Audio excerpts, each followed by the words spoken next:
Billahi syahida wa ashhadu an la ilaha illallah wahdahu la syarikalah wa ashhadu anna Muhammadan abduhu wa rasuluhu la nabiyya ba'dah. Allahumma salli wa sallim wa barik ala nabiyyina Muhammadin wa ala alihi wa sahbihi ajma'in. Wa qala Allah ta'ala fi kitabihil karim ya ayyuhalladzina amanu taqullaha haqqa tuqatih wa la tamutunna illa wa antum muslimun amma ba'd. Para alim ulama, para ustadzah, para sesepuh yang senantiasa saya hormati dan saya muliakan, bapak-bapak dan ibu-ibu jamaah majelis taklim yang dirahmati Allah Subhanahu wa taala. Alhamdulillah, kita sangat bersyukur kepada Allah Subhanahu wa taala pada malam hari ini ditakdirkan oleh Allah Subhanahu wa taala untuk bersama-sama belajar agama, bersama-sama menambah ilmu wawasan tentang keagamaan kita, dan sedang berusaha untuk menjadi lebih baik dari sebelumnya. Dan kita ngaji di malam hari memang memiliki resiko. Salah satunya adalah resiko ngantuk. Kenapa? Karena idealnya ngaji itu yang paling bagus itu ba'da subuh. Setelah tidur, setelah istirahat, ngaji. Tapi kalau ini mau istirahat malah ngaji. Jadi memang di sini butuh perjuangan dari Bapak Ibu jamaah sekalian setelah seharian aktivitas kemudian belajar agama atau ngaji. Ya. Kalau waktu subuh ini memang Rasulullah sangat menyukai. Ya. Beliau sangat menyukai sekali menyampaikan ilmu di waktu subuh karena waktu yang dimana pikiran manusia masih jernih. Setelah istirahat berjam-jam tidur, kemudian secara fisik maupun psikis, badan maupun jiwanya sudah ada penyegaran, baru mendapatkan nasihat. Tetapi kalau malam hari ini adalah sisa tenaga, sisa pikiran di hari ini.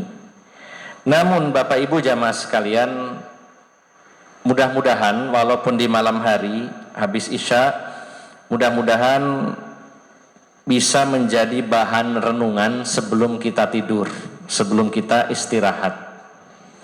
Ya. Karena bisa jadi kajian yang kita laksanakan pada malam hari ini bisa jadi adalah kajian yang terakhir. Bisa jadi nanti malam kita kembali kepada Allah Subhanahu wa taala. Maka tidak masalah terkait waktu, sebenarnya memang tidak ada keharusan harus pagi, harus siang ya. Tetapi bagaimana kita mengatur dan memanajenya. Kajian di malam hari bisa menjadi bahan renungan kita sebelum tidur. Mudah-mudahan lebih bisa dipahami, lebih bisa masuk dalam hati kita sehingga memunculkan niat yang kuat untuk bisa mengamalkannya. Bapak Ibu yang dimuliakan Allah Subhanahu wa taala, malam hari ini kita akan melanjutkan kajian kitab, yaitu kitab Tauhid yang disyarah dalam kitab Fathul Majid, syarah kitab Tauhid. Ya. Ini memang pembahasan Tauhid, ini masalah yang serius. Kalau Bapak Ibu bertanya, wah ini nggak ono guyone, ya insya Allah ada selingannya. Tapi masalah Tauhid adalah masalah yang serius. Masalah hak-hak Allah yang kita bahas. Nah, maka Bapak Ibu harus menyiapkan ya terutama fisiknya, pikirannya. Ini karena babnya bab tauhid. Beda dengan kajian tazkiyatun nafas, masalah hati. Beda kajian dengan masalah akhlak, masalah pergaulan. Beda masalah fikih. Ini masalah tauhid. Sesuai permintaan dari tuan rumah, minta kajian tauhid. Ini adalah kajian yang serius. Walaupun insya Allah tetap santai dan ada selingan-selingan. Tapi ini masalah yang sangat pokok. Ibaratnya bangunan adalah masalah, bangunan ini masalah pondasi. yang butuh konsentrasi, butuh pemahaman mendalam. Ini menyangkut hak-hak Allah Subhanahu wa taala, bukan hak manusia lagi tapi hak Allah Subhanahu wa taala, dan ini modal keselamatan kita Bapak Ibu jamaah sekalian. Sebesar apapun dosa kita sepanjang hidup kita, sebanyak gunung, sebanyak awan di langit, maka bila punya modal tauhid masih ada harapan selamat. Tapi kalau kita banyak ibadah, banyak amal soleh, tauhidnya rusak, nggak ada harapan lagi.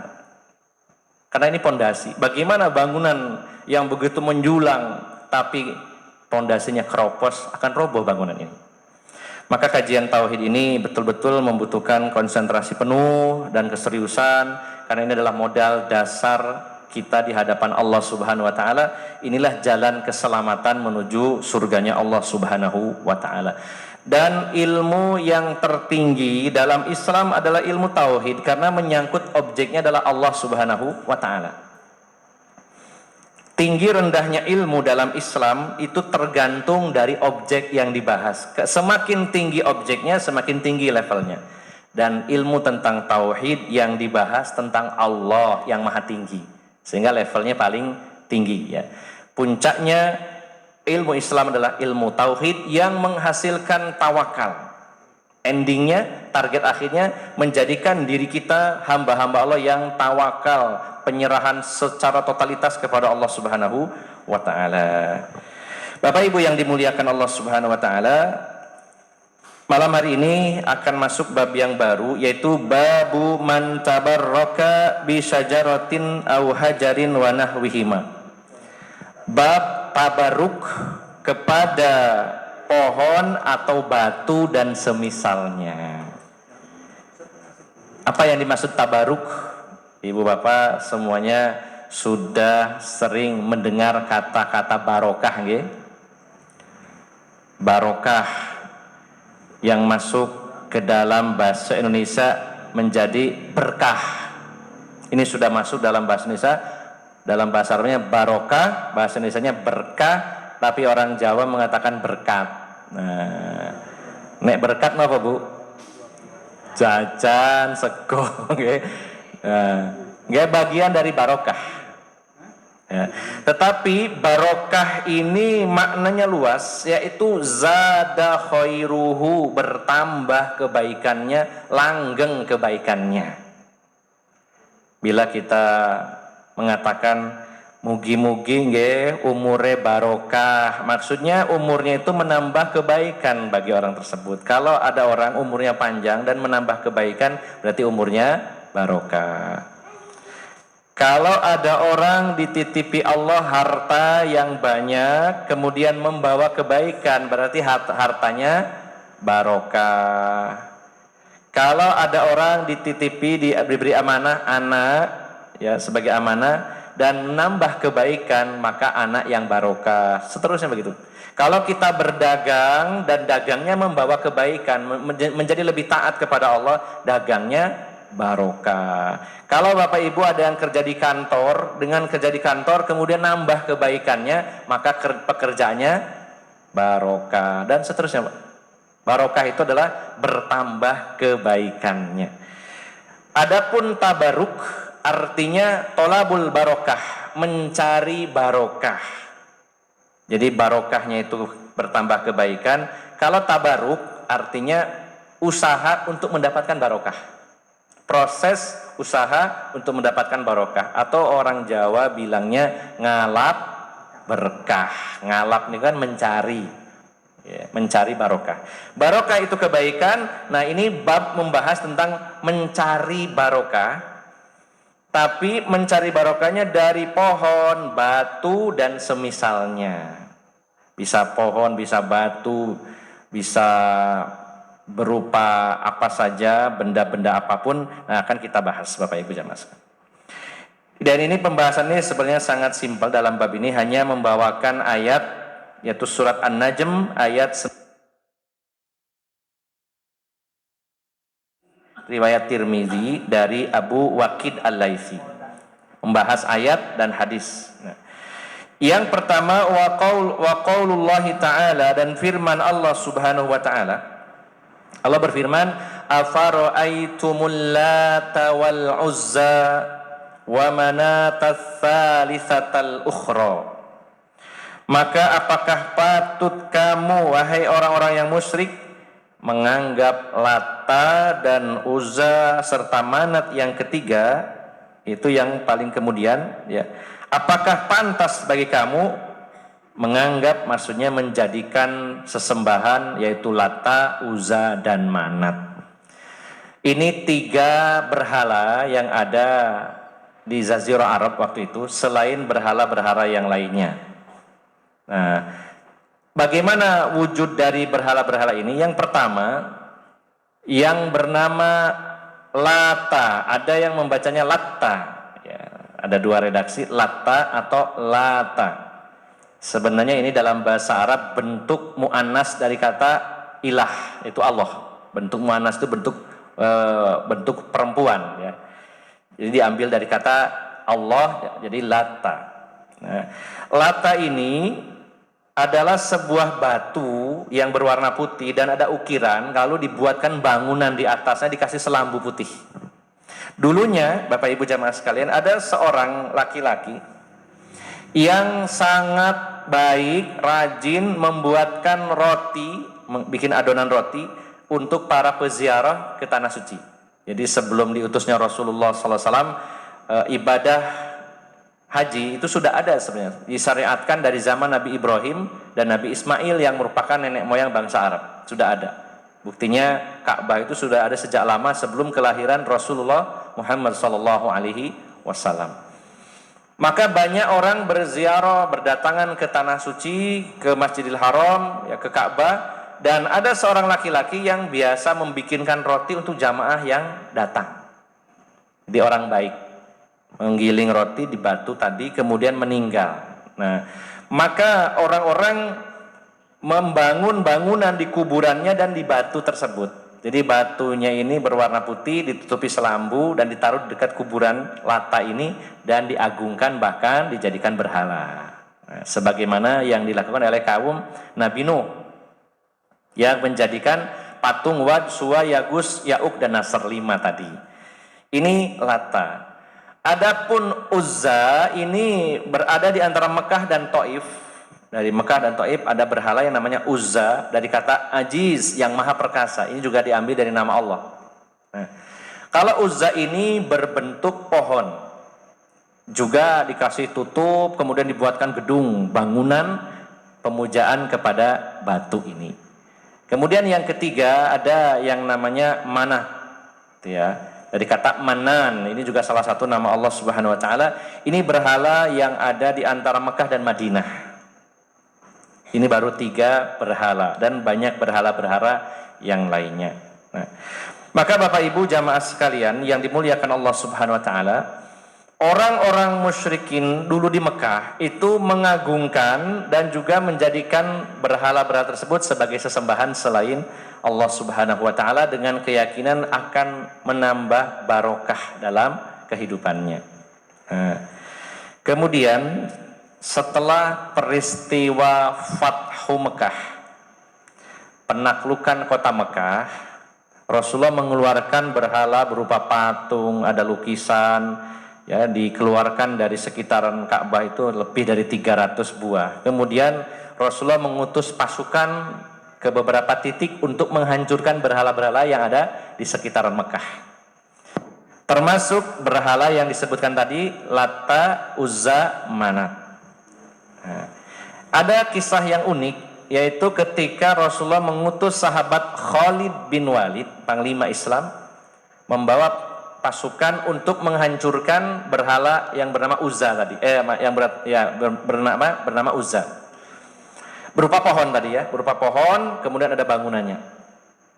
Maka Khalid bin Walid mendatangi berhala tersebut dengan pasukan yang dikirim oleh Rasulullah SAW pasca penaklukan Mekah, dan oleh beliau dan pasukannya pohon-pohon tadi ditebang.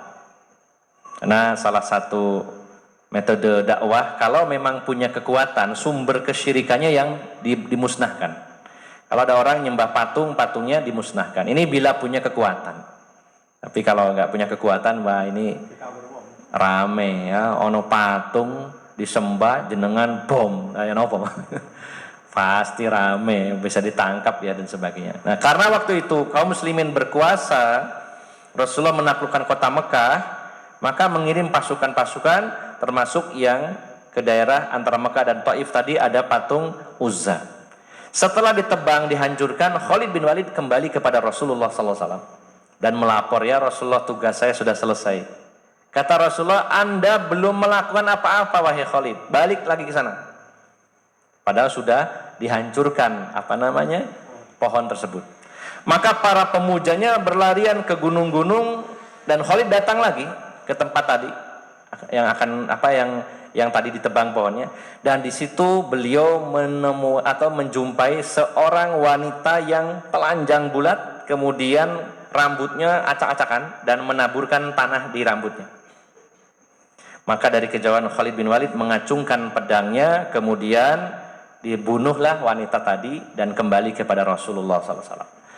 Maka ketika lapor kepada Rasulullah, Rasulullah mengatakan, misimu sudah selesai. Dia adalah Manat, dan ini Manat ini adalah dari kalangan jin yang tadinya Uzza ya. Jadi ketika sebuah berhala itu dipuja, disembah, salah satu kejadian yang dialami oleh para sahabat adalah adanya jin penunggu di situ, yang ketika pohonnya ditebang kemudian Khalid bin Walid pulang, ternyata Rasulullah mengatakan belum selesai, maka kembali dan ada penampakan tadi berwujud betul. Maka ini juga seperti yang ditanyakan Abah Rory bulan lalu, bagaimana kalau ada penampakan? Apakah Islam membenarkan atau meyakini bahwa penampakan itu ada? Ada, betul. Jadi bangsa jin itu bisa berwujud apapun, bisa berwujud manusia, bisa berwujud binatang, bisa berwujud ya setan-setan yang menakutkan ya, genderuwo, pocong atau apalagi itu bisa. Walaupun tidak semudah yang kita bayangkan, karena mereka juga akan berpikir panjang. Ketika berhasil dibunuh oleh manusia, dia akan terbunuh. Sehingga nggak sembarangan. Cuman biasanya manusia jarang yang membunuh, justru lari terbirit-birit ya. Ya. Wong panjenengan ada nggak di sini yang pernah ketemu kali genderuwo? Hanya di film ya, tapi barangkali ada. Jarang yang tatak berani ya. Maka para sahabat Nabi SAW dan juga para ulama menyarankan, kalau memang betul menampakkan diri, maka lempar. Kalau ada pedang bacot, cuman harus ditanya dulu Pak, ditanya dulu, jangan-jangan orang gitu ya, ngeprank ya. Wah, pocongan, awas ya, dibacok ternyata tonggone. Banyak yang kayak gitu sekarang ya, niru-niru di YouTube nih, ngeprank. Okay. Ya, yang paling amannya dibacakan dulu, misalkan panjenengan hafalnya ayat kursi, penampakan Allahu la ilaha illa huwal hayyul qayyum la ta'khudhuhu sinatun wa la naum, kok tambah guyu, mungkin kurang mantep bacaannya, kurang mantep, diulangi lagi. Ayat kursi gak mempan, akhirnya kursi disawatno gitu. Wah, gitu. Tapi tidak semua orang punya keberanian seperti itu. Orang itu ada cuma kerasa-kerasa kalau belayun ini Pak, banter ya. Masya Allah ya. Padahal ini betul, Islam mengakui bahwa bangsa jin itu bisa berwujud apa saja. Abu Hurairah pernah menangkap pencuri di Baitul Mal itu sampai 3 malam berturut-turut ditangkap, benar-benar ditangkap dan akan dilaporkan kepada Rasulullah SAW. Tapi karena minta dibebaskan, memelas, saya ini fakir miskin, keluarga saya butuh makan, dilepaskan. Dan setelah kejadian 3 malam berturut-turut itu, Rasulullah mengatakan itu adalah syaitan ya, jin yang kafir, jin yang fasik, yang berwujud manusia, bisa ya. Apapun, bisa berupa ular, bisa berupa burung gagak, bisa berupa apa saja. Nah, jadi dalam Islam dibenarkan keyakinan tersebut ya, bahwa akan ada, penampakan itu ada. Nah, termasuk yang dialami oleh Khalid bin Walid ini. Jadi wanita tadi nggak pakai baju ya, saya nggak tahu detailnya apa yang ya, apa Khalid melihat ya, mestinya kalau dibacok dilihat ya.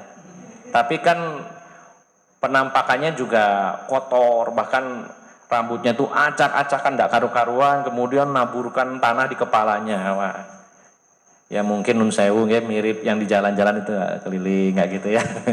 Mirip seperti itu. Nah, ini gambaran tentang Lata, Uzza, dan Manat. Adapun Manat dihancurkan oleh Ali bin Abi Thalib dan pasukannya, dikirim juga. Ekspedisi pasukan. Termasuk patung yang dibikin oleh kaum Nabi Nuh, semuanya dihancurkan di zaman Rasulullah SAW setelah pasca peristiwa penaklukan kota Mekah. Jadi patung yang di zaman Nabi Nuh, Wad, Suwa, Yagus, Ya'uq, Nasr itu sudah ribuan tahun, akhirnya dihancurkan. Sekarang sudah tidak ada lagi. Tapi kan patung bisa dibuat, ya banyak pembuat patung. Dengan kalau jalan-jalan ke Trawulan, banyak produsen Tuhan di sana ya. Ya. Dan itu dijualnya terutama ke Bali katanya itu ya, banyak. Nah, ini ada gambaran bahwa dulu orang-orang musyrik itu ngalap berkah kepada batu, pohon, dan sejenisnya. Ini yang namanya tabaruk, ngalap barokah, nyari barokah. Adapun dalam hadis riwayat Tirmizi dari Abu Waqid Al-Laitsi, saya gambarkan secara simpel saja. Setelah peristiwa penaklukan kota Mekah, kemudian tanggal 5 Syawal, ini Bapak Ibu, dalam sejarah itu tanggal pada tahun ke-8 Hijriah, Rasulullah itu berangkat dari Madinah tanggal 10 Ramadan sampai di Mekah 20 Ramadan, 10 hari bersama 10.000 pasukan. 10.000 pasukan berangkat dari Madinah ke Mekah menaklukkan kota Mekah. Tanggal 20 Ramadan kota Mekah ditaklukkan oleh kaum muslimin. Tanggal 5 Syawal, 5 hari setelah hari raya, berangkat lagi menuju lembah Hunain dengan jumlah pasukan 12.000. Asalnya 10.000, ketambahan lagi 2.000 jadi 12.000. Nah, dalam peristiwa perang Hunain ini, sepulang dari perang, kaum muslimin pasukan ini melewati satu pohon yang diberi nama Zatu Anwat, pohon namanya Zatu Anwat, di mana di situ banyak senjata digantung. Ada pedang, tombak, panah, busur panah, perisai digantung di pohon itu. Nah, tujuannya apa? Ngalap barokah, mendapat kebaikan kepada senjata-senjata tadi, mungkin misalkan supaya senjata ini jadi kuat, supaya ada isinya begitu. Oleh orang-orang musyrikin dipasanglah senjata-senjata mereka itu di pohon ini. Lalu sebagian sahabat yang baru saja masuk Islam, ya masih imannya masih lemah, karena penaklukan kota Mekah itu menghasilkan efek yang sangat besar, yaitu berduyun-duyun orang masuk Islam. Yadkhuluna fi dinillahi afwaja, masuk ke dalam agama Islam berduyun-duyun. Banyak orang awam baru masuk Islam, para mu'alaf begitu. Tapi ikut perang juga. Tadi 10.000 ditambah 2.000 jadi 12.000. Nah, sebagian dari mereka itu ada yang berkata kepada Rasulullah setelah melihat pohon Batu Anwat tadi, "Ya Rasulullah, ij'al lana dzata anwatin kama lahum dzatu anwat." Wahai Rasulullah, tolong pilihkan salah satu pohon untuk kami seperti Zatu Anwat punya mereka. Maksudnya itu minta kepada Kanjeng Nabi, carikan satu pohon di mana kami juga ingin ngalap barokah di pohon tersebut dengan menggantung senjata kami. Nah, maka Rasulullah mengatakan, beliau bersabda, Allahu Akbar, Allah Maha Besar. Innahas sunan qultum waladhi nafsi badi kama qalat Banu Israel li Musa ij'al lana ilahan kama lahum aliha qala innakum qaumun tajhalun. Jadi ketika para sahabat tadi minta, ya Rasulullah pilihkan satu pohon supaya kami bisa ngalap berkah dari pohon itu, kami gantung senjata-senjata, nanti senjatanya jadi punya kesaktian. Biasanya gampang patah jadi kuat ya, atau kalau di tanah Jawa ini lebih dari situ ya, kayak keris-keris itu Pak diisi ya. Ada yang diisinya mungkin diisi jin, masuk ke situ ya, diundang memang ya. Dan itu ada keris yang memang bisa bergerak katanya ya. Kemudian ada yang bisa terbang. Ya, kemudian memiliki kesaktian dengan keris tersebut, memang ada ritual-ritual untuk pengisian, ada jinnya di situ. Nah, kalau dulu orang-orang Arab jahiliyah itu digantung di pohon-pohon supaya terisi begitu. Maka para sahabat yang baru masuk Islam meminta kepada Rasulullah, ya Rasulullah pilihkan satu pohon seperti mereka, kita akan gantung senjata-senjata kita. Kata Rasulullah, Allah Maha Besar, Allahu Akbar. Sesungguhnya itu adalah perbuatan orang-orang terdahulu. Dan ucapan kalian itu mirip ucapan Bani Israel kepada Nabi Musa. Sudah dijelaskan tentang Allah, kemudian ketika mereka melewati berhala-berhala, Bani Israel berkata kepada Nabi Musa, Ij'al lana ilahan kama lahum alihah. Wahai Nabi Musa, tolong buatkan Tuhan berhala untuk kami seperti mereka. Kita juga kepingin punya berhala seperti mereka. Ucapan Bani Israel kepada Nabi Musa tadi, kata Rasul, dicontoh oleh kalian. Kalian juga minta kepada saya untuk membuatkan pohon tadi. Nah, maka pelajaran yang bisa kita ambil dari peristiwa ini Bapak Ibu jamaah sekalian, kalau masalah tauhid, walaupun itu baru masuk Islam, Rasulullah nggak ada toleransi di situ. Oh ini baru masuk Islam, dibolehkan dulu, nggak ada. Masalah akidah ini vital. Nggak ada sedikit pun toleransi dari Rasulullah, nggak apa-apa nanti tak buatkan, tapi ya sementara atau nanti lama-lama, nggak boleh. Malah langsung Rasul tegas. Rasulullah menegaskan ucapan kalian seperti Bani Israel kepada Nabi Musa, dan itu tidak boleh. Langsung tegas Rasulullah menolaknya. Nah, yang dilakukan oleh kaum musyrikin Mekah dengan membuat berhala, ada yang dari batu, ada yang dari kayu, ada yang berupa pohon, ya gerumbu dan lain-lain. Maka mereka mengalap barkah, meminta barokah dari tempat-tempat dan benda-benda tersebut, termasuk juga apa yang dilakukan oleh para sahabat tadi, minta ada pohon yang bisa memberikan kebaikan kepada mereka. Nah, Bapak Ibu jamaah sekalian, sesungguhnya barokah itu datangnya dari Allah Subhanahu wa taala. Ya, saya tambahkan dari kitab ini, Allah menyatakan di dalam surat Ali Imran ayat 26, Qulillahumma malikal mulki tu'til mulka man tasha'u wa tanzi'ul mulka mimman tasha' wa tu'izzu man tasha'u wa tuzillu man tasha' biyadikal khair. Ada kalimat biyadikal khair innaka ala kulli syai'in qadir. Katakan wahai Muhammad, ya Allah, sesungguhnya engkau pemilik kekuasaan, pemilik kerajaan. Engkau mengangkat orang yang engkau kehendaki jadi penguasa, dan engkau juga yang melengsarkannya. Bagi Allah hal mudah ngangkat seseorang untuk jadi penguasa, begitu pula mudah bagi Allah untuk menurunkannya. Jadi tidak perlu khawatir Bapak Ibu jamaah sekalian dengan pemilu ya, yang sebentar lagi. Wah, apa isok menang ya pilihanku. Kalau Allah menghendaki menang-menang. Ya. Ini masalah tauhid. Semua perkara, semua masalah kalau dikembalikan kepada tauhid, kita ini jadi tidak gampang goncang.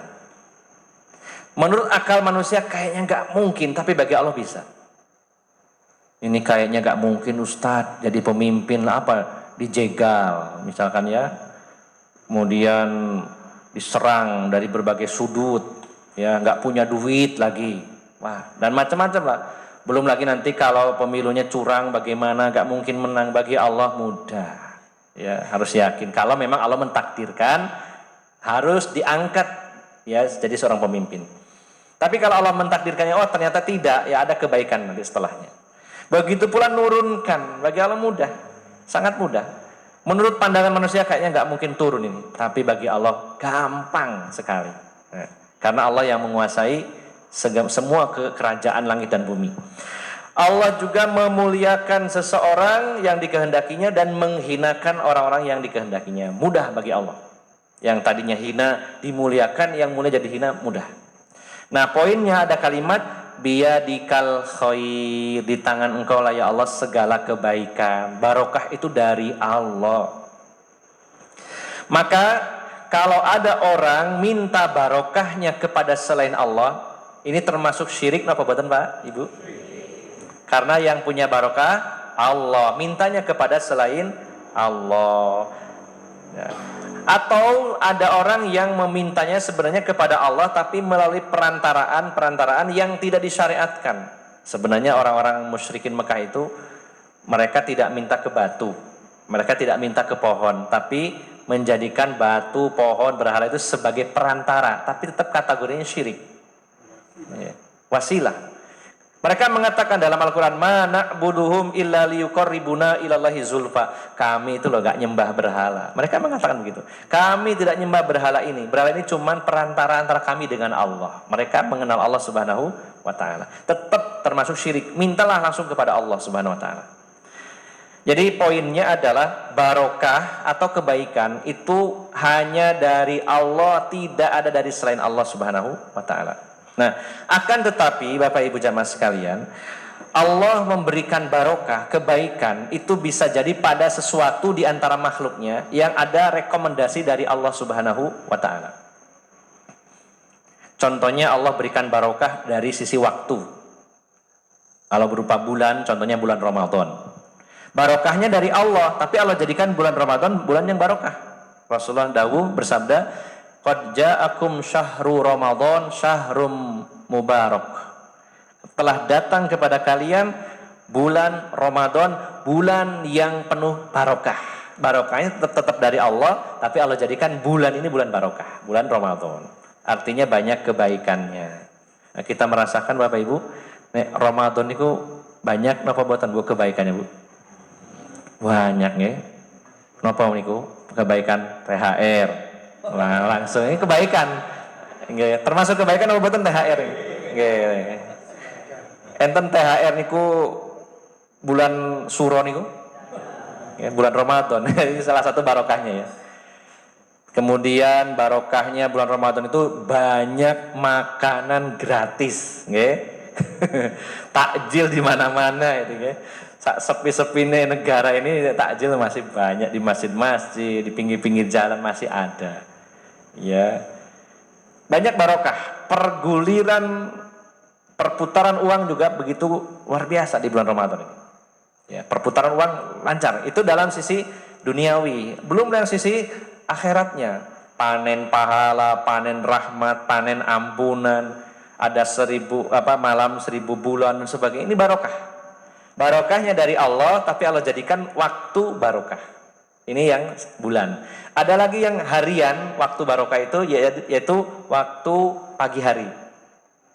Rasulullah bersabda dalam hadis riwayat sahabat Sakhr Al-Ghamidi, Rasulullah berdoa, Allahumma barik li ummati fi bukuriha. Ya Allah berikan barokah kepada umatku di waktu pagi hari. Di panjenengan diusahakan beraktivitas sebisa mungkin sepagi mungkin Bapak Ibu nggih. Biasanya petani nggih berangkat pagi, orang ke pasar malah lebih pagi lagi nggih.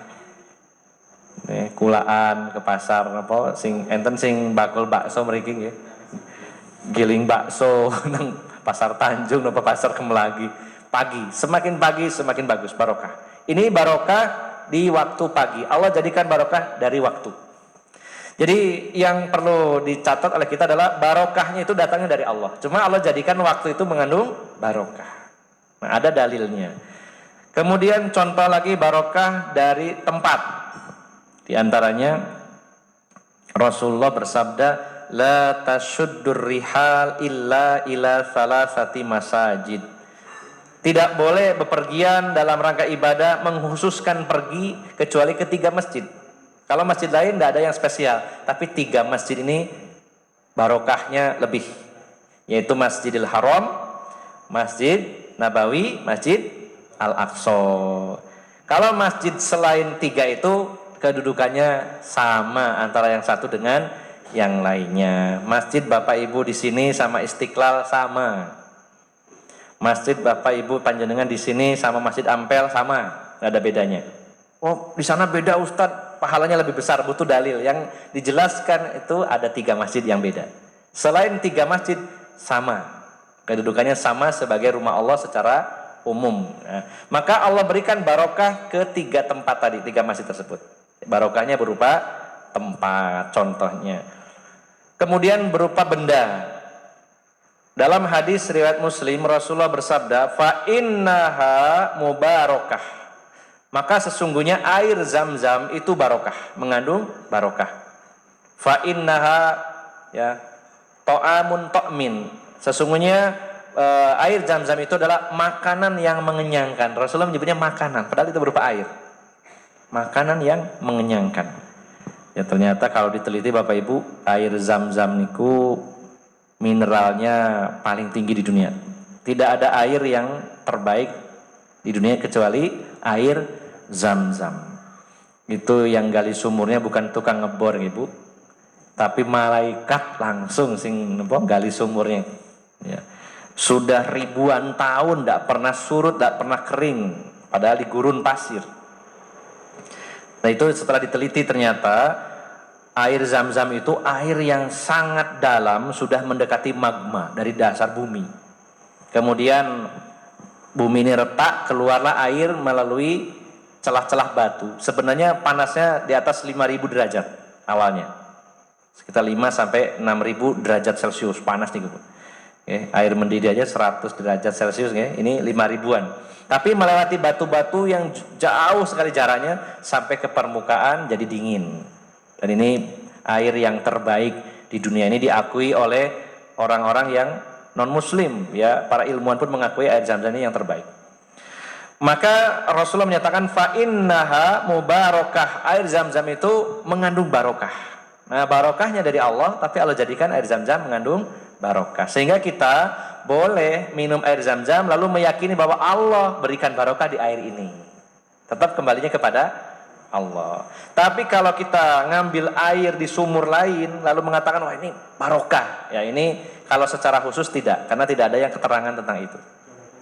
Ya kebaikannya kebaikan umum saja seperti air lainnya. One iki air di daerah mana nih Pak? Jolo Tundo. Ada yang bilang sedudo. Nah, sedudo kok nek mandi kok gampang jodoh ya. Jenenge dudo kok gak ada jodoh ya. Kok jodohnya ambek wanita yang mandi di Cuban Rondo. Saya Rondo. Ya, dudo ketemu Rondo jadi klop gitu. Diakal-akali. Ya mungkin kebaikannya dari kemurnian airnya. Bolehlah kita ngaku ini ada kebaikannya, ada kelebihannya, airnya murni, bersih, dingin, tidak tercemar. Itu secara ilmiah saja. Tapi kalau secara dalil, yang ada dalilnya adalah air zam-zam. Itu sudah direkomendasikan melalui wahyu yang disampaikan oleh Rasulullah Muhammad SAW. Bahkan dalam hadis yang lain Rasulullah bersabda dalam hadis Bukhari, ma'u zam-zam lima syuribalahu. Air zam-zam itu tergantung niatnya untuk apa, Allah akan kabulkan. Artinya Bapak Ibu panjenengan kalau mau minum air zam-zam, niatkan dalam hati, niatnya apa, Allah akan kabulkan. Misalkan air zam-zam, mau minum, ya Allah, saya mau minum air zam-zam, mudah-mudahan awet nom, diminum. Insya Allah awet nom, tapi nggak tetap akan tua. Namanya awet itu bukan berarti terusnya nom boten, tapi menunda begitu. Misalkan niatnya ngoten. Jadi kalimatnya Rasulullah itu umum. Ma'u zam-zam lima syuribalahu. Air zam-zam itu digunakan untuk apa? Niatnya apapun bisa. Misalkan air zam-zam, saya niat minum air zam-zam supaya sehat, insya Allah sehat. Saya minum air zam-zam supaya rezeki saya lancar, insya Allah Allah lancarkan. Bahkan Imam Syafi'i rahimahullah, beliau itu ketika minum air zam-zam meminta dua hal. Ya Allah, saya minum air zam-zam niatnya supaya saya yang pertama faqih dalam urusan agama. Saya ingin menjadi orang yang berilmu. Yang kedua, saya kalau memanah ingin tepat sasaran. Maka dua-duanya dikabulkan oleh Allah Subhanahu wa taala. Beliau kalau memanah itu 10 anak panah, yang meleset cuma 1, yang 9 tepat, ya geser dikit. Karena ada sahabat yang paling jitu dalam memanah, sahabat Sa'ad bin Abi Waqqas, tidak pernah meleset sama sekali. Jadi kalau lingkaran itu titik tengahnya, nah Imam Syafi'i itu 9 anak panah kena, yang lainnya geser dikit. Dikabulkan oleh Allah Subhanahu wa taala. Kalau berkaitan dengan ilmu, wah, luar biasa. Beliau seorang ulama yang sangat dalam ilmunya. Ini bukti kebenaran wahyu yang disampaikan Rasulullah SAW bahwa air zam-zam itu Allah jadikan mengandung barokah. Salah satunya kalau mau minum air zam-zam, minta sesuatu kepada Allah Subhanahu wa taala. Jangan yang tidak ada dalilnya, niru sahrukan, ini ono bintang jatuh, merem, terus mintalah akan dikabulkan. Nah, ini nggak ada dalilnya Pak ya. Kebanyakan film India ini ono bintang jatuh, merem. Nah, kalau air zam-zam ada dalilnya. Nah, nanti ada air zam-zam, ada yang umroh atau ibadah haji diberi manfaatkan. Minta apa saja dari barokahnya air zam-zam yang Allah berikan ya. Jadi Bapak Ibu jamaah sekalian, barokah itu datangnya dari Allah, tapi Allah jadikan di antara makhluk-makhluknya mengandung barokah. Bisa berupa waktu, bisa berupa tempat, bisa berupa benda. Bahkan aktivitas yang mengandung barokah, contohnya adalah pedagang yang jujur. Ada hadis yang jelas ya. Pedagang yang jujur. Jadi kalau penjual maupun pembelinya jujur, maka Allah akan berikan barokah dalam transaksinya. Dan kalau salah satunya atau keduanya itu berdusta, Allah cabut barokahnya, walaupun untungnya lebih besar. Jujur itu termasuk, ngapunten, kalau jualan yang benar adalah menyebutkan cacat barang yang kita jual. Itu metode yang diajarkan oleh Nabi Muhammad SAW. Tapi jarang Pak nggih yang jualan kayak gitu Pak. Niki kalau sadhe HP nggih, mantun kecemplung wingi. Enggak payu. Niki kalau sadhe HP kula niki mantun kelindes becak wingi niki. Waduh wis. Jarang kayak gitu. Ya. Karena apa? Kurangnya keyakinan Pak. Wah, nek saya sebutkan cacatnya nggak mungkin dibeli, belum tentu. Saya itu pernah punya mobil dulu, mobil jadul, Mazda 98. Kemudian saya jual, diiklankan 31 juta. Iklannya 31 juta. Langsung ditelepon oleh orang Kediri. Pak, saya minat Pak, saya beli 31, nggak nawar. Kemudian datang ke terminal Mojokerto, saya jemput, langsung masuk rumah, langsung hitung uang. Pak, saya beli nih, cuma lihat fotonya aja. Pak, ngapunten Pak, ini cacatnya ini saya jelaskan, ini tangkinya bensin bocor, terus power windowsnya kadang macet. Gak usah Pak, pokoknya saya beli. Tetap maksa. Boten Pak, tinggal rian. Boten pun langsung dihitung 31 juta langsung. Nah, kalau sudah rezekinya, kita kadang sering nggak yakin Pak. Wah, kalau disebut cacate mesti nggak payu. Padahal efeknya Bapak Ibu barokahnya, dan juga para pembeli, apalagi kalau jualnya itu rutin, para pembeli akan senang. Belinya ke sana orangnya jujur, nek dodolanku barangnya disebut no. Ya. Dalam hal apapun jujur pasti barokah, termasuk dalam jual beli, termasuk juga yang membeli. Karena pembeli pun bisa jadi berbohong. Niki pinten regine 700. Kulo lho teng pasar mriku lho mek 80, padahal boten nggih. Itu penjual pembeli. Mriku lho Pak 80, kula saking panjenengan cidek kula sing milih panjenengan mosok 100 niki. Akhirnya diturunkan, padahal nggak pernah tahu harga di sana. Nah, untung betul untung, baik penjual maupun pembeli secara hitungan materi, tapi berkahnya Allah cabut. Sehingga kalau barokahnya dicabut, efeknya bencana, malapetaka, mungkin anaknya sakit, mungkin istrinya sakit, atau mungkin rumah tangganya tidak harmonis, atau apa saja.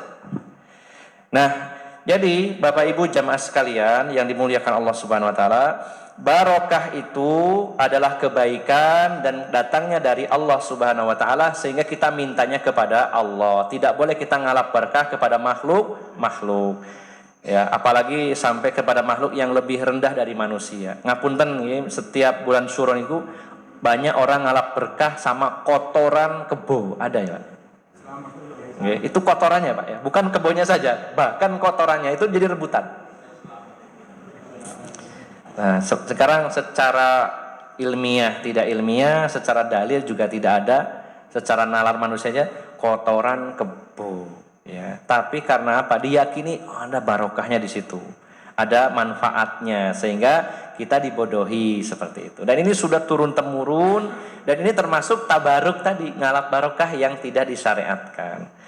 Jadi barokah itu datangnya dari Allah, kita tidak meminta kepada selain Allah. Namun kalau Allah jadikan sesuatu di antara makhluk yang mengandung barokah, kita ambil barokah itu, tapi tetap kita yakinnya datangnya dari Allah. Hanya saja Allah jadikan di benda itu, berupa waktu, berupa tempat, berupa benda, bahkan termasuk aktivitas seperti pedagang yang jujur tadi. Nah, maka mari kita luruskan Bapak Ibu jamaah sekalian, jangan sampai kita salah jalan, pinginnya dapat barokah, tapi mencari cara yang salah, yaitu ngalap barokah kepada selain Allah Subhanahu wa Ta'ala, atau kepada makhluk-makhluk Allah yang Allah tidak rekomendasikan di situ ada barokah lalu kita yakini, maka ini juga penyimpangan yang sangat disayangkan dalam tubuh kaum muslimin.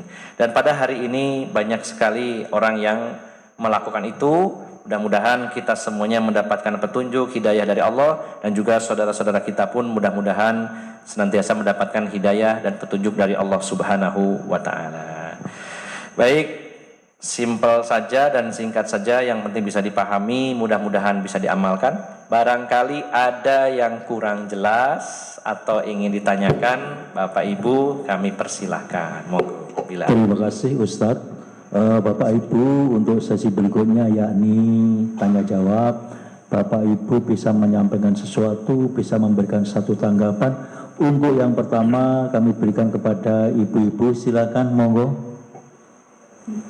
Ibu-ibu, mbok menawi wonten ingkang ditanggetaken monggo. Mboten. Bu Jainah, mbok menawi.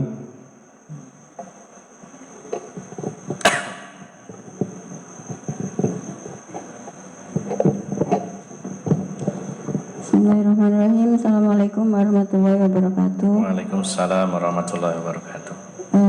Ustadz, yang pertama yang ingin saya tanyakan, kan bertauhid, maksudnya itu kan ada kalanya mungkin tidak sepenuhnya kita itu selamanya, mungkin beda ya antara orang kafir sama orang Islam gitu kan.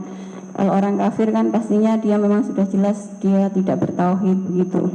Tapi sebagai orang Islam ini kan memang yang pernah Ustadz sampaikan itu kan seperti semut hitam di malam gelap di atas batu hitam begitu kan. Nah, itu kan kondisinya kan juga tidak selalu, ada kalanya saja begitu. Ada kalanya saja kita terpeleset sehingga kemudian kita lupa untuk kemudian tidak mengesahkan Allah dalam permohonan kita atau dalam aktivitas ibadah kita begitu. Nah, apakah itu juga terus termasuk bahwa apakah hanya amalan itu saja yang kemudian tidak diterima, atau juga akan kemudian menggugurkan amalan yang lainnya begitu. Apalagi bila memang kemudian ternyata kita belum menyadari bahwa perbuatan tersebut memang tidak seharusnya kita lakukan. Itu yang pertama. Kemudian yang kedua, saya pernah membaca tentang kitab Tauhid juga, yang menjelaskan sebetulnya bahwa bukannya sama penjelasan Ustadz bahwa sebetulnya patung, berhala, apapun itu kan kaum Quraisy dulu maupun kaum sebelumnya, umat Nabi Nuh maupun Nabi Musa dan yang lainnya, mereka sebetulnya itu bukan tidak percaya sama Allah kan, tapi mereka hanya menjadikan benda-benda tersebut sebagai perantara. Apakah itu sama juga dengan kaum Nasrani misalnya ketika mereka menyembah Nabi Isa kemudian atau menyembah patung, sampai kemudian kan kita tahunya kadang ada pernah melihat cuplikan sebuah kejadian bencana, terus tiba-tiba mereka justru yang diucapkan itu ya Allah, padahal mereka bukan orang Muslim. Apakah itu pertanda bahwa sebetulnya mereka itu secara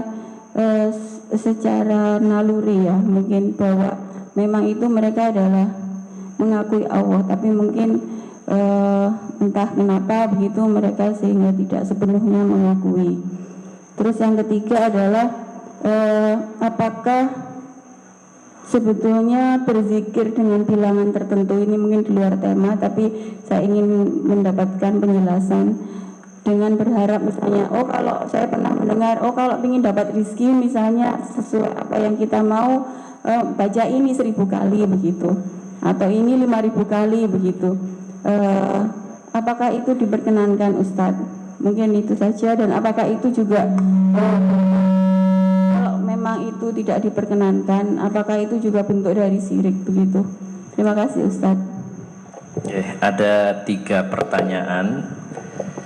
Yang pertama berkaitan dengan syirik apakah menggugurkan amalan-amalan seluruhnya atau amalan yang ada syiriknya saja, ya. Syirik ini terbagi menjadi dua. Yang pertama syirkul akbar, yang kedua syirkul asghar, syirik besar dan syirik kecil. Syirik besar adalah sorful ibadati li ghairillah, memalingkan ibadah kepada selain Allah. Jadi betul-betul ibadahnya diarahkan kepada selain Allah. Maka kalau syirik yang besar ini menghapus seluruh amal apapun kebaikannya. Allah menyatakan walaqad uhiya ilaika wa ilal ladzina min qablika la in asyrakta la yahbatonna amaluka wa la takunanna minal khasirin. Dan sesungguhnya sudah aku wahyukan kepadamu dan kepada orang-orang sebelum engkau. Artinya Allah sudah wahyukan kepada para nabi semuanya, berlaku untuk semua nabi dan rasul. La in asyrakta, kalau kamu berbuat syirik, layah batonna. Ini dalam bahasa Arab ada lam taukid, nun taukid. Layah batonna, sungguh benar-benar terhapus amaluka, amal-amalmu. Wala takunana minal khasirin, dan kalian termasuk orang yang rugi. Jadi kalau syirik besar itu menghapus seluruh amal-amalnya apapun. Adapun syirik kecil yaitu ar-riya, ya, riya atau sum'ah, ingin dilihat, ingin didengar, ingin disanjung, dipuji orang, maka itu menghapus amalan yang ada riyanya saja. Misalkan ada orang sodakoh ikhlas, tapi saat dia haji dia riya, maka sodakohnya diterima, yang hajinya nih yang terhapus, yang ada riyanya. Ada orang misalkan baca Quran ikhlas, tapi pas dzikir dia ingin pamer, ingin dengar orang, maka baca Qurannya tidak terhapus karena ikhlas, tapi dzikirnya terhapus karena ini syirik yang kecil. Jadi bedanya kalau syirik besar itu menghapus seluruh amal, kalau syirik kecil menghapus amal yang ada syiriknya saja tadi, yang lainnya tidak terganggu. Nah, bagaimana kan kalau nggak tahu, kadang syirik itu seperti semut hitam yang berada di atas batu hitam di tengah malam yang hitam, malam yang gelap. Ya ini syirik yang khafi namanya, ya, samar-samar. Seperti tadi orang yang nanti akan banyak sekali ini dalam kitab setebal ini pembahasan tentang syirik-syirik yang justru kita nggak menyangkanya itu termasuk syirik. Syirik khafi, contohnya syirik khafi itu samar-samar. Misalkan kita sakit, kemudian Allah takdirkan sembuh, lalu ketemu temannya, lalu mengatakan saya ini sembuh, disembuhkan dokter A. Nah ini syirik yang terselubung. Saya disembuhkan sama dokter A, dokter B, ya. Dan tak terasa dia terjatuh dalam kesyirikan, tapi syirik yang terselubung, dan syiriknya termasuk syirik kecil sebenarnya, tidak sampai mengeluarkan pelakunya dari Islam, tapi harus kita tinggalkan. Nah jadi intinya bahwa syirik itu kalau besar menghapus seluruh amal, kalau syirik kecil itu yang khafi, yang samar, menghapus amal yang ada syiriknya saja. Dan bagaimana kalau tidak tahu? Karena kita tidak tahu kalau itu syirik, maka mudah-mudahan namanya tidak tahu selama kita mencari tahu. Bedanya adalah orang yang sudah belajar, jenengan sudah ngaji, ternyata ngaji tauhidnya baru separuh, ya, misalkan ngapunten, misalkan baru 50% ngaji tauhid, 50%-nya belum paham, keburu meninggal dan masih melakukan kesyirikan. Maka kalau betul-betul tidak tahu, Allah akan maafkan. Kalau betul-betul tidak tahu. Tapi kalau orang itu tidak mau belajar, tidak mau tahu, ini malah berbahaya. Tidak bisa beralasan, ya Allah saya kan nggak tahu, karena dia nggak mau tahu. Justru al-i'rad anil Islam, berpaling dari agama Islam, ini salah satu yang membatalkan keislaman. Jadi kita bedakan antara orang yang mencari tahu, yang belajar, yang ngaji, tapi kelolosan, dengan yang tidak mau belajar. Ada posisi yang berbeda. Maka orang yang melakukan kesyirikan karena betul-betul tidak tahu dan dia sudah belajar, berusaha mencari tahu, Allah akan ampuni insya Allah. Nah, jadi kesimpulannya, dosa apapun termasuk syirik, kalau kita taubat maka akan diampuni oleh Allah, dan kalau kita tidak tahu namun sudah berusaha mencari tahu, Allah juga akan ampuni. Ini pertanyaan yang pertama, ya. Kemudian pertanyaan yang kedua, tadi apa ya, saya lupa yang kedua. Yang ketiga zikir, ya. Eh, Sudah apa tua, perantara tadi Ustaz, yang untuk mendekatkan kita. Kalau sebenarnya kan Nabi Musa, Nabi Nuh itu kan sebetulnya umatnya sebetulnya dalam hatinya menyembah Allah begitu kan. Oh iya. Ya, baru ingat ya. Memang alum sudah tua ini jangan lupa ya Pak. Jadi pertanyaan kedua itu, orang-orang musyrik itu sebenarnya mengenal Allah, tapi mereka kenapa harus menjadikan perantara-perantaraan dengan berhala-berhala tadi. Jadi Bapak Ibu jamaah sekalian, tauhid kalau hanya sebatas rububiyah, artinya meyakini adanya pencipta, meyakini ada yang mengatur alam semesta, meyakini ada yang ngasih rezeki dan itu cuma satu, yaitu Allah. Ini belum cukup. Yang dilakukan oleh orang-orang musyrikin Mekah adalah menyekutukan Allah dalam peribadatan. Kalau secara keyakinan bahwa di alam semesta ini ada Tuhan, ada Allah, dan hanya satu-satunya Allah, itu mereka punya. Allah menyatakan dalam Al-Quran, wala in sa'altahum man khalaqas samawati wal ard la yaqulunallah. Wahai Muhammad, seandainya engkau bertanya kepada orang-orang musyrik itu, siapa yang menciptakan langit dan bumi, mereka menjawab, Allah tahu. Bahkan mereka punya keyakinan bahwa Tuhan itu di alam ini ada 7, yang 1 di langit, yang 6 di bumi. Kalau minta rezeki sama yang di langit, kalau minta sembuh sama yang di langit, yang 6 itu cuma perantara. Tapi keyakinan tersebut tidak menjadikan orang-orang musyrikin Mekah menjadi seorang muslim. Rasulullah tidak bisa menerima itu karena harus mengesahkan dalam peribadatan. Bukan hanya dalam masalah meyakini bahwa perbuatan-perbuatan Allah itu esa, ya, hanya tunggal, yang menciptakan cuma Allah, yang memberi rezeki cuma Allah. Tidak cukup itu saja. Nah, jadi sebenarnya orang-orang musyrikin itu bukan berarti tidak mengenal Tuhan, tidak mengenal Allah. Ya, walaupun mungkin ada yang menggunakan istilah-istilah lain, sebenarnya perbedaannya adalah dari sisi istilah saja. Tapi pada hakikatnya sama, meyakini adanya Sang Pencipta. Mungkin misalkan orang Buddha mengatakan Sang Hyang Widi, kemudian orang orang Yahudi itu nama lainnya mereka nyebutnya Yehova, ya, Yahwa, itu dari kata Allah juga, Yahwa, ya. Jadi istilah saja, tapi secara keyakinan mereka tuh yakin bahwa ada Tuhan, ada sesembahan, termasuk orang-orang musyrik. Hanya saja dalam peribadatan mereka menduakan Allah, menyekutukan Allah Subhanahu wa ta'ala. Jadi kalau ada orang cuman percaya bahwa saya tuh yakin ada Tuhan, ada Allah pencipta, ada Allah yang memberi rezeki, tapi dia beribadahnya kepada selain Allah, belum bisa dikatakan muslim. Karena muslim itu adalah orang yang mengucapkan asyhadu alla ilaha illallah wa asyhadu anna muhammadar rasulullah. Aku bersaksi bahwasanya tidak ada sesembahan dalam peribadatan. La ma'buda bihaqqin illallah. Tidak ada yang diibadahi kecuali Allah dalam ibadah. Tidak cukup hanya meyakini adanya Tuhan yang menciptakan, memberi rezeki, menyembuhkan, menurunkan hujan dan sebagainya, tapi harus mengesahkan Allah dalam peribadahan. Dan inilah dakwah Rasulullah kepada orang-orang musyrikin Mekah waktu itu, mengajak mereka supaya mengesahkan Allah terutama dalam peribadatan, bukan sekedar mengenal Allah saja. Kalau orang-orang ateis lebih jauh lagi, bahkan mereka tidak mengakui, walaupun nalurinya secara kodratnya mengakui adanya Allah, adanya Tuhan, tapi mereka menolak dan mengingkari isi hatinya mereka, sehingga mereka tidak percaya adanya Tuhan. Sebenarnya mereka saja yang menyatakan tidak percaya, tapi nuraninya tetap spontan, pasti dia meyakini adanya Allah. Jadi orang yang menyekutukan Allah itu dalam arti peribadatannya. Kalau masalah keyakinannya ada Allah, mereka juga yakin, dan itu tidak menjadikan mereka seorang muslim. Bahkan Rasulullah sampai perang sekian banyaknya untuk menegakkan tauhid, karena perbedaan tadi dalam beribadah kepada Allah Subhanahu wa ta'ala. Yang ketiga berkaitan dengan zikir yang ada hitungannya. Bapak Ibu jamaah sekalian yang dimuliakan Allah Subhanahu wa ta'ala, zikir itu ada yang zikir mutlak, ada zikir muqayyad.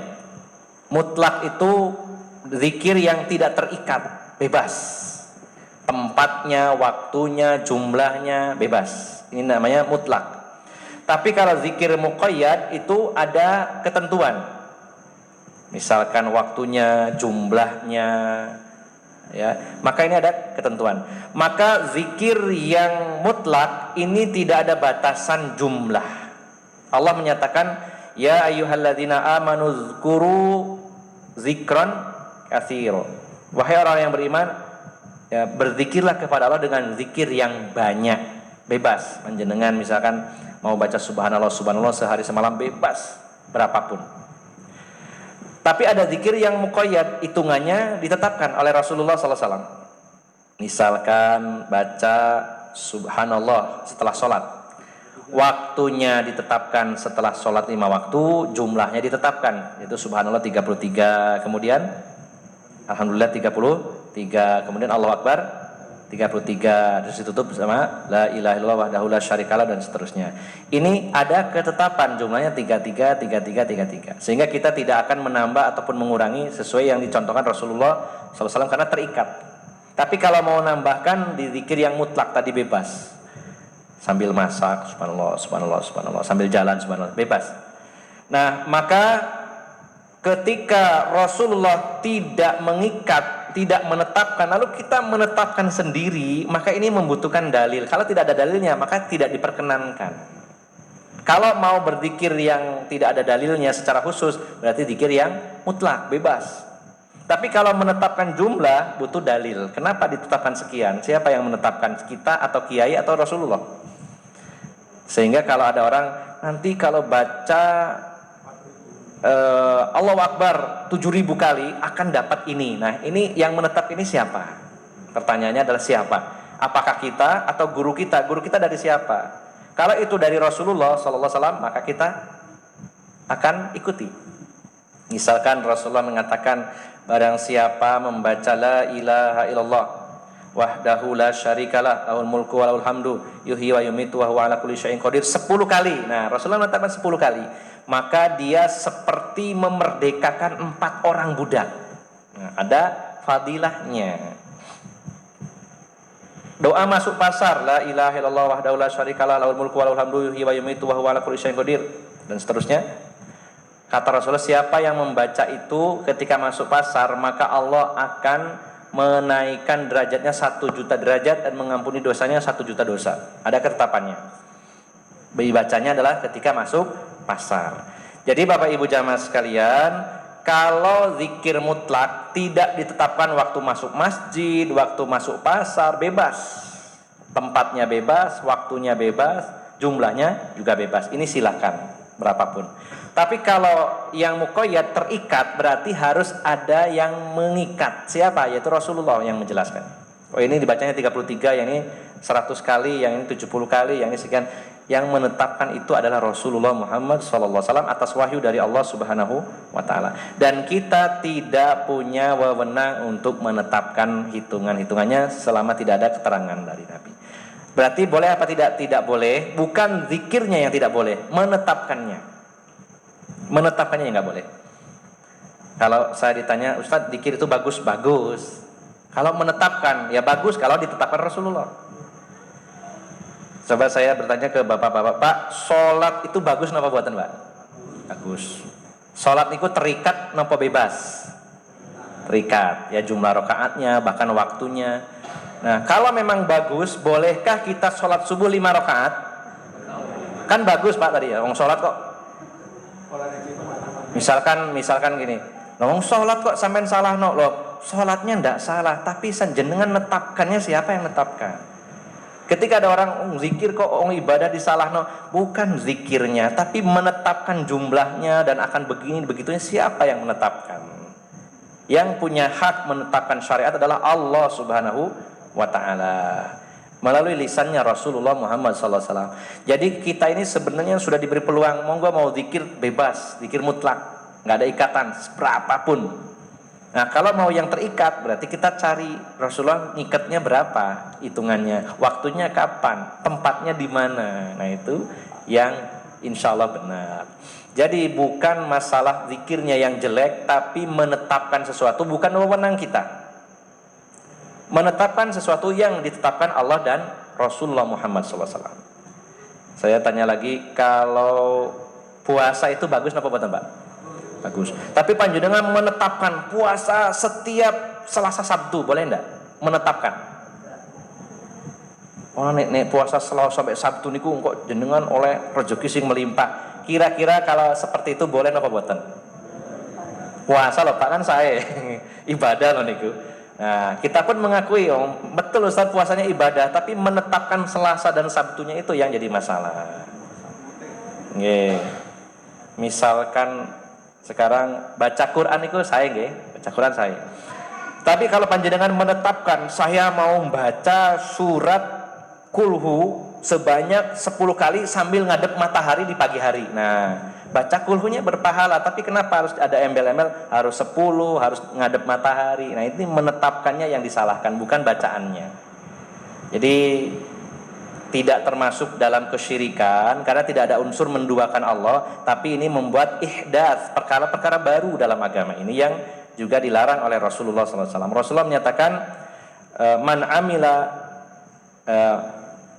amila falaisa man amila amalan falaisa minni fahuwa raddun, atau falaisa lahu amruhu fahuwa raddun. Siapa yang beramal dan tidak ada perintah dari saya, maka itu mardudun. Raddun, mardudun, tertolak, kata Rasulullah SAW. Ya, kata Rasulullah sendiri tertolak.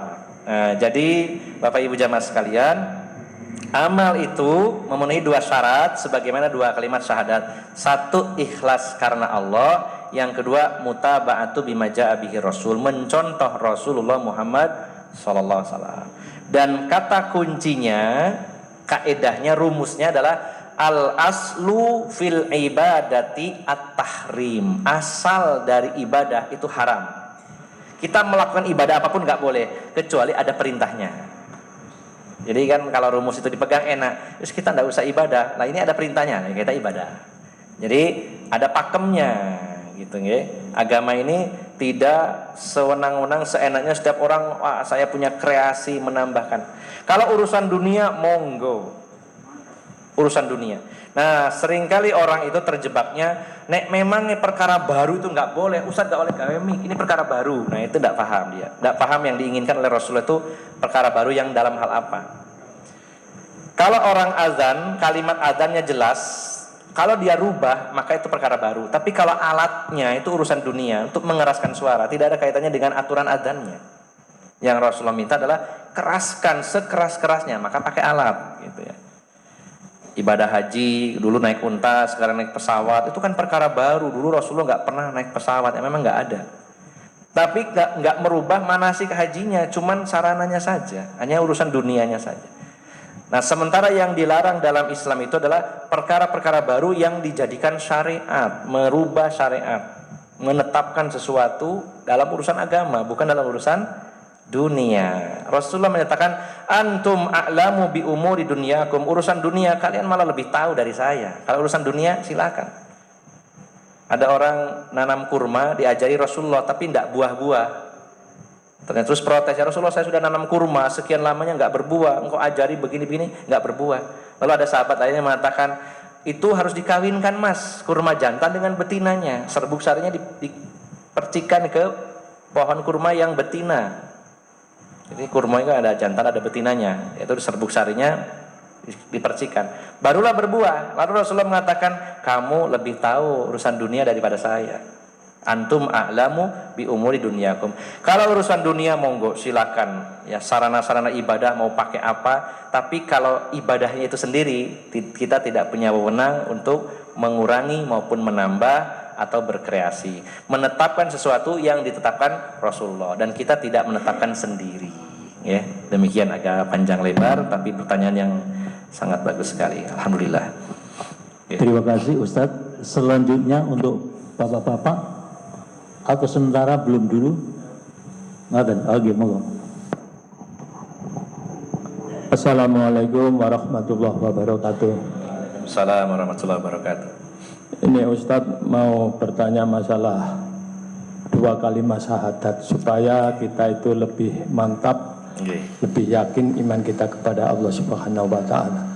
Di situ kan ada kesaksian, sedangkan kita sendiri itu tidak tahu. Nggih. Kemudian mohon penjelasan. Nggih. Kalimat asyhadu ya, ini diterjemahkan dalam bahasa Indonesia aku bersaksi ya. Kadang-kadang makna bersaksi itu tidak selalu artinya melihat ya. Menjadi saksi seringkali identiknya berarti yang melihat ya. Tapi ini adalah bentuk namanya ikrar, yaitu ikrar ya. Saya bersaksi itu maksudnya di sini adalah ikrar kita ya. Bukan semata-mata saya bersaksi. Kapan nyaksikannya? Bukan itu ya. Karena di sini bukan dalam perkara yang harus dilihat, tapi ini adalah bentuk ikrar. Jadi kalimat asyhadu, aku bersaksi bahwasannya tidak ada sembahan yang hak kecuali Allah. Bukan berarti kita melihat Allah dan bersaksi, tapi yang dimaksud di sini adalah ikrar, pernyataan bahwa tidak ada sesembahan yang hak kecuali Allah. Ini yang dimaksud dengan kalimat asyhadu tadi ya. Dan juga aku bersaksi bahwasanya Nabi Muhammad, bukan berarti kita harus melihat Nabi Muhammad, karena yang diinginkan dari kalimat itu adalah sebuah pengakuan, bukan sebuah penglihatan ya. Jadi pengakuan ya. Saya bersaksi bahwasanya Nabi Muhammad adalah utusan Allah, artinya kita mengikrarkan diri, mendeklarasikan diri, memproklamirkan diri sebagai orang yang mengakui Allah sebagai sembahan dan sebagai Rasulullah sebagai utusan Allah Subhanahu wa ta'ala. Jadi pengertiannya demikian, bukan berarti melihat, tapi mengikrarkan, mendeklarasikan, memproklamirkan, demikian Allah. Okay. Terima kasih Ustaz. Okay, sama-sama. Assalamualaikum warahmatullahi wabarakatuh. Waalaikumsalam warahmatullahi wabarakatuh. Kiranya sudah cukup Ustadz untuk bapak-bapak yang saat ini belum ada kesempatan bertanya. Insya Allah pada pertemuan berikutnya rawuh malih nggih. Kalian ngajak untuk langsung tutup doa Ustadz nggih. Sejenak sebelum kita tutup, mari memanfaatkan momen yang bagus ini untuk berdoa, bermunajat kepada Allah Subhanahu wa taala, karena tempat ini juga adalah tempat yang dibarokahi dan juga acara yang dibarokahi. Kenapa? Karena ada ilmu di dalamnya, ilmu agama. Maka ini membawa barokah ya dari Allah Subhanahu wa taala. Bismillahirrahmanirrahim. Allahumma salli wa sallim wa barik ala nabiyyina Muhammadin walhamdulillahi rabbil alamin. Allahumma a'inna ala zikrika wa syukrika wa husni ibadatik. Allahumma inna nas'alukal huda wat tuqa wal afafa wal ghina. Allahumma inna nas'aluka ilman nafi'a wa rizqan thayyiba wa amalan mutaqabbala.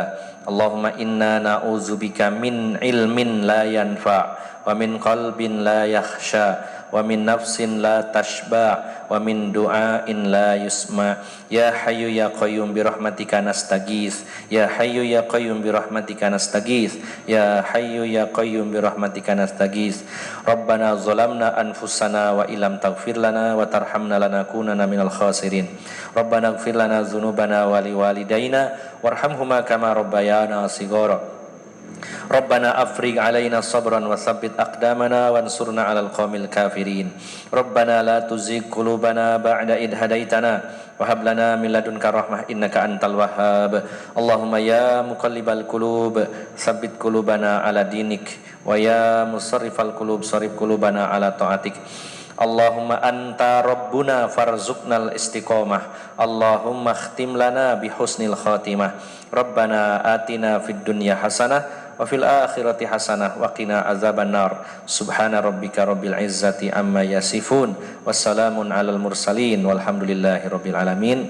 Dari awal hingga akhir saya mohon maaf atas segala kekurangan. Billahi taufiq wal hidayah. Wassalamualaikum warahmatullahi wabarakatuh. Subhanakallah wa asyhadu an la ilaha illa anta astaghfiruka wa atubu ilaik.